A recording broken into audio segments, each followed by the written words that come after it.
I think the biggest challenges for migrants in the UK today aren't just physical things like language barriers, although they are a factor.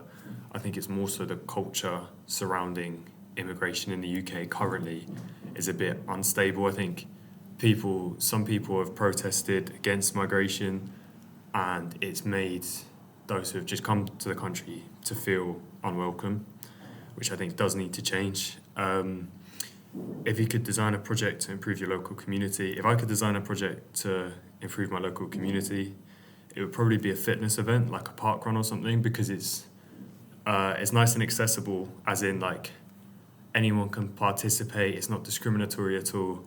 It also wouldn't be a particularly competitive thing. It would be more so about the community aspect, because in my own experiences, I've seen events like those can be really social for people, like running clubs, park runs, things like that. I think making young people leaders in a community, I think the way to go about that is to just give them a voice as much as possible. So any sort of any promotion of young people, sort of competitions that are for young people, where they're given a reward from it, things like that. You know, those things where it's like maybe a STEM competition for students, things like that, that are made for young people and they acknowledge their success. I think those are really good for giving young people a voice. If a project works well in one town, how can we make it work in other towns and cities?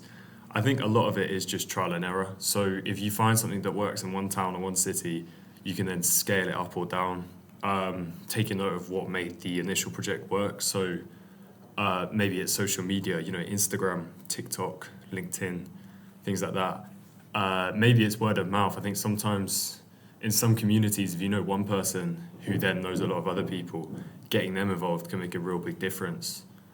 Like I know for me, living in Manchester, for example, the run club I attend, the people that run that have a lot of influence over the community. So if they got involved in a project, it would probably have a lot more people would show up. It'd be a lot more successful.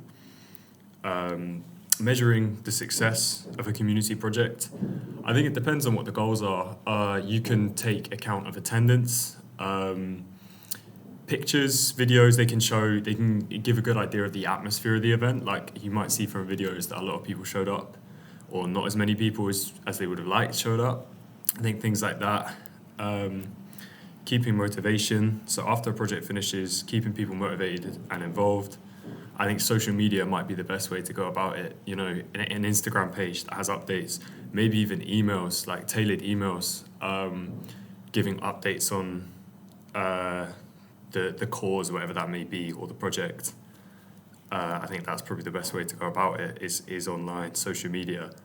Partnerships. I think one of the best sort of mediums of working with the community is schools, because students are so young and impressionable, I think, and often willing to get involved, because as a student, it's not very often that you're given a voice and you're encouraged to get involved. So I think students might be the best way to go about it, because they'll be happy to get involved in something. They're often very passionate as well.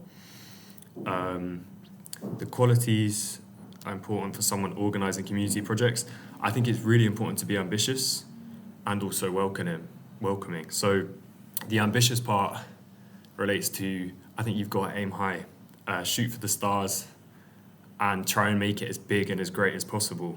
And I think that's a really important quality.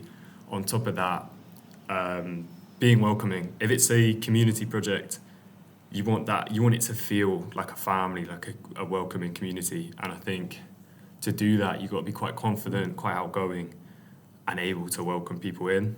I'd say I am quite ambitious. So in my first year of university, I set up a cleaning service. I didn't have a lot of prior knowledge. It was just something I wanted to do. I wanted to learn about entrepreneurship, and I also wanted to make a bit of money on the side.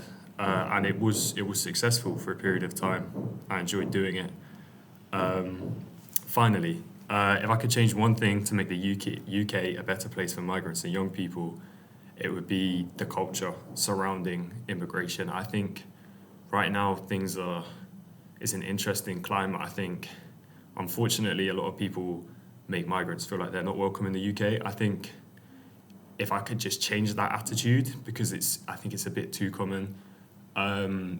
If there were more schemes in place, more community projects which welcomed in migrants and tried to build a community, I think that would be a lot better.